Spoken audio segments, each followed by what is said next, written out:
Hey everybody, welcome back to the show today. I think I'm calling these 10 good minutes of just things that I'm thinking about, what's going on in my life.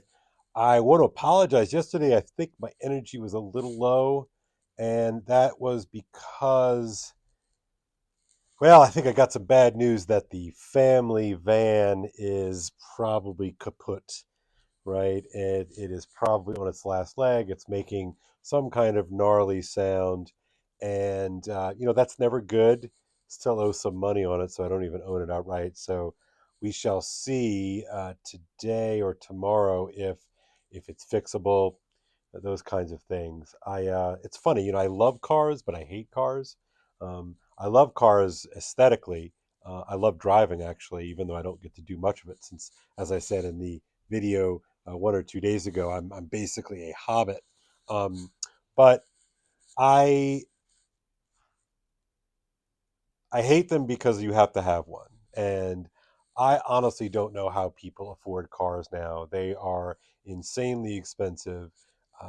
They're beautiful. I mean, they're pretty darn amazing, but they're insanely expensive, and interest rates are unbelievably high.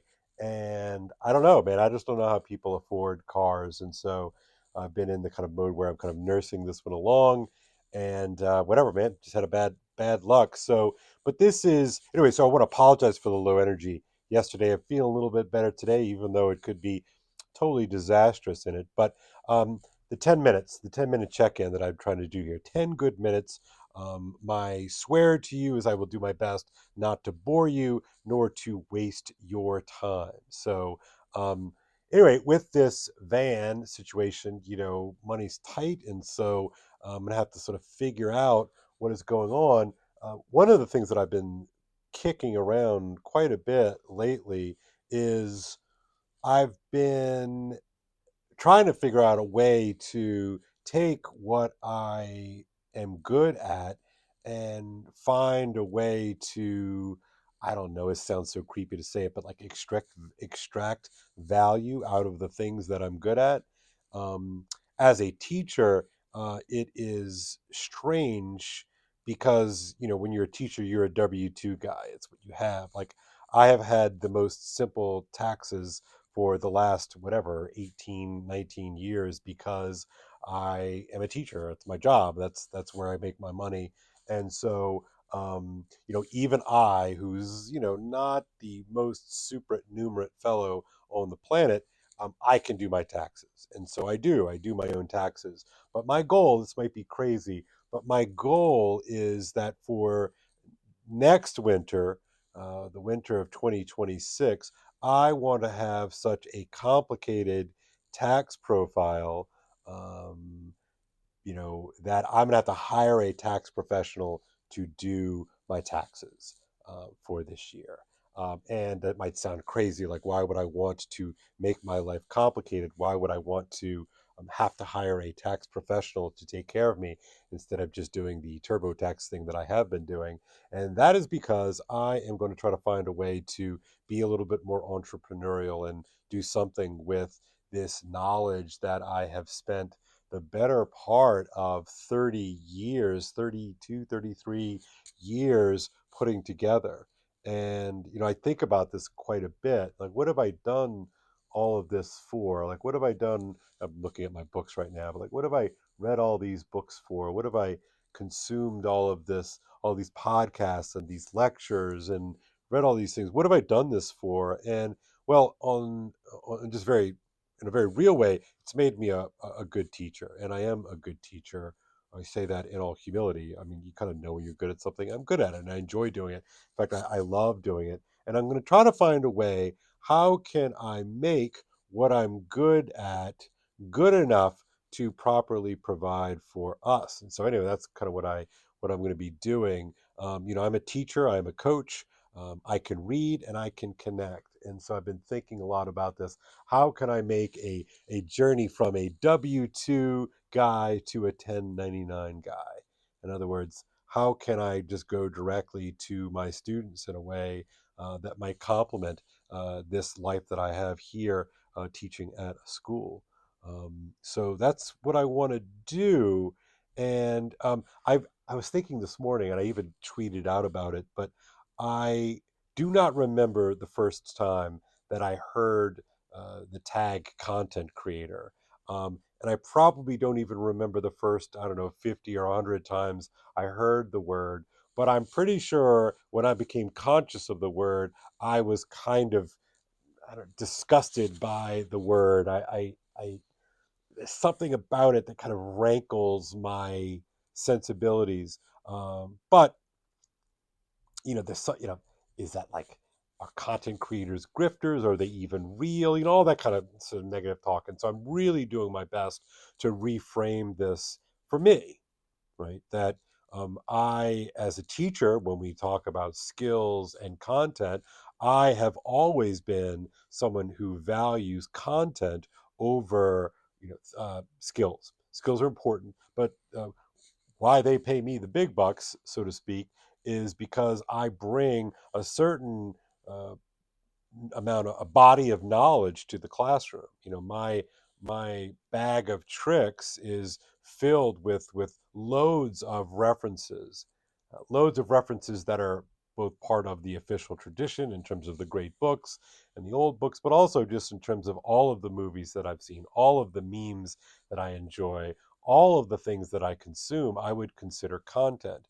And it occurred to me as a teacher, I'm a content creator. I do it every day of my life. And here at a boarding school, we teach 6 days a week. And so I am creating content for my classes all the time. And so why don't I bristle with that notion in the classroom, being a content creator in the classroom? But when I hear someone on the YouTube or Instagram or TikTok, and I hear them say, "Oh, I'm a content creator," why is the context turn a phrase that in any other context I'm perfectly fine with, and yet here I'm like, oh, content creator, so gross, so mercenary, or so clickbaity, and all those kinds of things. And so I'm doing my best now to reframe this idea of a content creator for this work that I'm trying to do with you all. And I think part of my strategy, if you want to call it a strategy, part of my strategy is to create content that I can reach out to folks directly. That's the idea here. I bring a great amount of expertise, and one of my heroes. Uh, this is going to be kind of silly, but really, I really mean it. One of my heroes is the character in the Pixar movie Ratatouille, and not the rat, and not my hero is Gusteau, and Gusteau's claim to fame, of course, he's this great French chef, but unlike all the other French chefs, Gusteau believes that, quote, everyone can cook. And I love that. There's a sort of a radical democratic egalitarian quality to that. Like, you don't need to be fancy pants in order to cook. And that has been my motto forever in the classroom. I always believe that students can get it at some level. And of course, some kids are going to be more naturally sophisticated, more naturally capable than others. But I do believe that everybody can cook. And so, so I was thinking about this the other day, and I try to convey to my students that everybody in here can cook, i.e., they can read, they can understand Shakespeare, they can understand a Russian novel or Moby Dick, or whatever it is we're reading. And it occurred to me, one of the things I love about teaching is that I am constantly clued into the emergence of new lingo. And as any of you all know who have kids, like one of their little phrases that they'll use, like, is like, let him cook, or I'm cooking. In other words, I'm doing a great job at such and such a thing. And I believe, I could be wrong, and I'm probably dating myself here, but I think this comes from a meme from Breaking Bad, when they say, let him cook, right? And I think that's Walt begging for Jesse to sort of get back in on the drip. At any rate, that's a phrase that I hear all the time with my students, like, let him cook. And so I realized that that's kind of been my de facto motto with my students forever: let them cook, right? Unleash that kind of inner power to cook. And one of my good friends, Grim Grizz, is on the Virtually Not Alone network. You should subscribe to his channel. It is one of my all-time favorite YouTube channels, part of TLC, this little corner sidebar here. But Grizz convinced me that um, instead of understanding what I do as quote unquote not magic, because that used to be the thing that I would tell my students all the time, like, hey, like this is not rocket science we're doing, this is not magic that we're doing, they're just reading words. But he said, but Kale, that's exactly what you're teaching them to do. You're teaching them to be wizards. You're teaching them to be magicians. And so I really appreciate it. He totally flipped my frame, and I'm forever indebted to him for that. But what I mean in this context, right, is that I believe that great books are absolutely life enhancers, right? They can enhance your sensibilities. They can enhance your sense of salience. One of the things that I've been talking about lately is this whole idea of a salience landscape, and an extension of friendship becomes a kind of an extension of your own abilities to grasp and seek and to see meaning. And that's what I believe, and that's what I teach my kids, my students. And so, if you are a student right now, or if you are a teacher, if you're an adult, I believe that you are capable of the kind of magic that we get to do in my classroom. So, the character Gusteau in Pixar's Ratatouille has become my de facto mascot. And I'm intrigued because now I just realized this.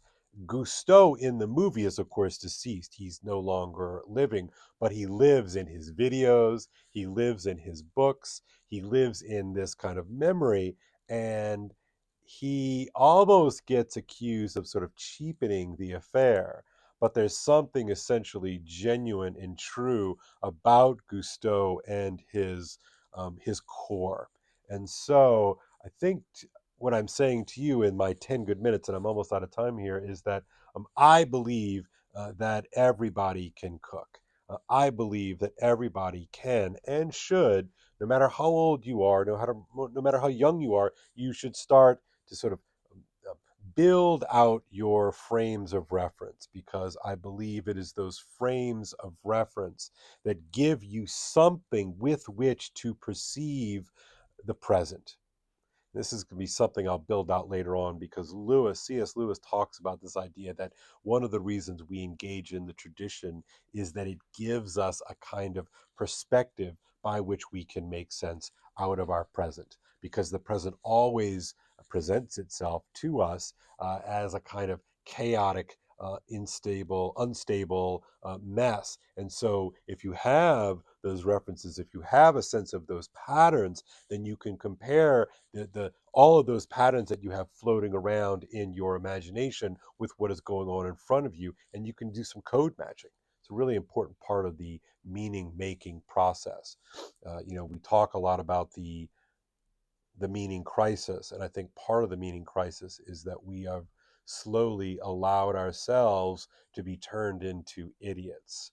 And idiots in that old sense of the word idiots, as in unable to communicate with each other. So don't be idiots, friends. Read old books, study old books with me. Everybody can cook.